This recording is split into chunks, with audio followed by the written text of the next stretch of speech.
ألف لام را. تلك آيات الكتاب المبين.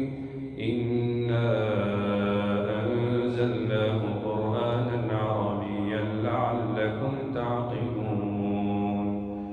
نحن نقص عليك أحسن القصص بما أوحينا إليك هذا القرآن وإن كنت من قبله لمن الغافلين.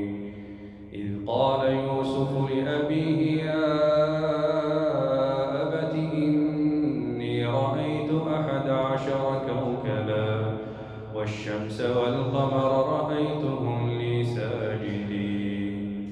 قال يا بني لا تقصص رؤياك على إخوتك فيكيدوا لك كيدا إن الشيطان للإنسان عدو مبين. وكذلك يجتبيك ربك ويعلمك من تأويل الأحاديث ويتم نعمته عليك وعلى آل يعقوب كما أتمها على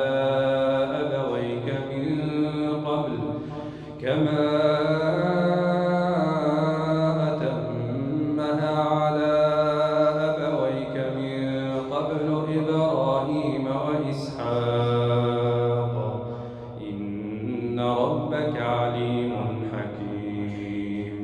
لقد كان في يوسف وإخوته آيات للسائلين إذ قالوا ليوسف وأخوه أحب إلى أبينا منا ونحن عصبة إن أبانا لفي ضلال مبين.